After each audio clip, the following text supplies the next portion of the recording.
ये बच जाएगा आपके पास 1950 अपॉन में 59।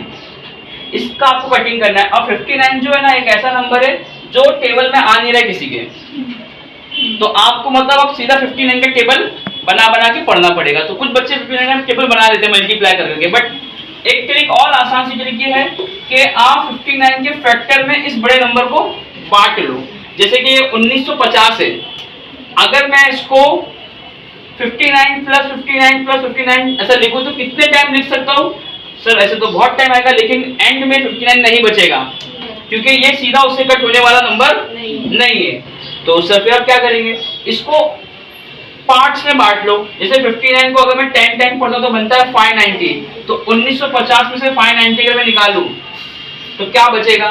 क्या मालूम क्या बचेगा? लिख के चेक कर लेते हैं। 590 प्लस 590, देखो ये 1950 मतलब 1800 के ऊपर ही है, और 590 मतलब 600 के करीब है। तो 600 अगर पढ़ा जाए 3 टाइम तो 1800 होता है, मतलब 590 का 3 सेट तो पक्का मिलेगा मुझे। प्लस अब आपको यहाँ पर प्लस और माइनस करना है। 590 को 3 टाइम अगर आप मिलाते हो कितना बनेगा उतना माइनस करना 1950 से, वो हमको यहाँ लिखना है। तो सर इसके लिए तो बड़ा हो गया, कुछ बड़ा नहीं हुआ है, इसको 60 समझ जाओ, मतलब 600 समझ जाओ। 600 600 600 1800 होता है, लेकिन सर 10 बढ़ा के जोड़े थे तो 10 घटा भी दो तीनों में से, तो मतलब 30 कम हो गया, मतलब ये टोटल 1770 है। तो इसको मैं ऐसा लिख देता हूँ 1770। अच्छा प्लस कितना बचेगा?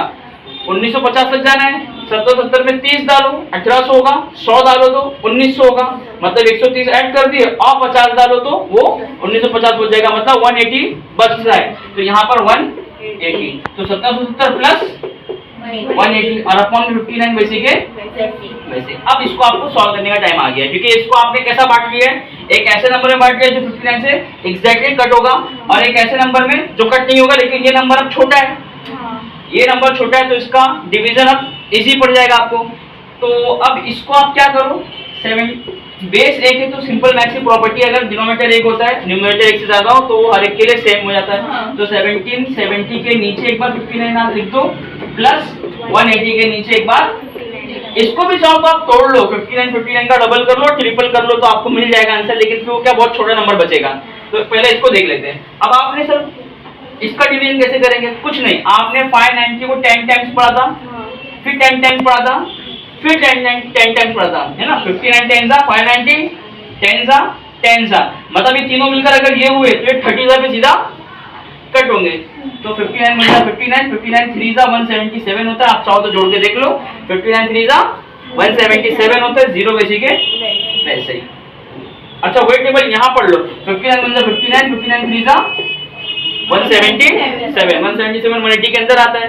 सर 3 बच जा रहा है, 3 बच जा रहा है, तो डेसिमल लगा के उस 3 को 30 बना लो। सर 30 आता नहीं है अभी भी, तो एक 0 और बढ़ाओ, तो आंसर में एक 0 और बढ़ा लो, अभी 300 पहुंच गया है।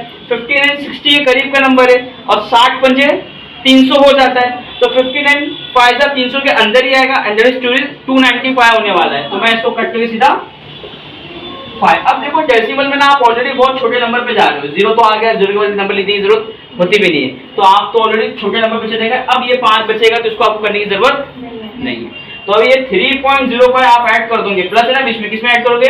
30 में, तो आपको आंसर मिलेगा 33.05 ग्राम। ये हो गया MQ। इस बार जुमला लिखना है, the mass of the steam is required 33.05 gram to melt the ice and raise the temperature 50 degree Celsius. Hopefully समझ में आ जाएगा। Thank you.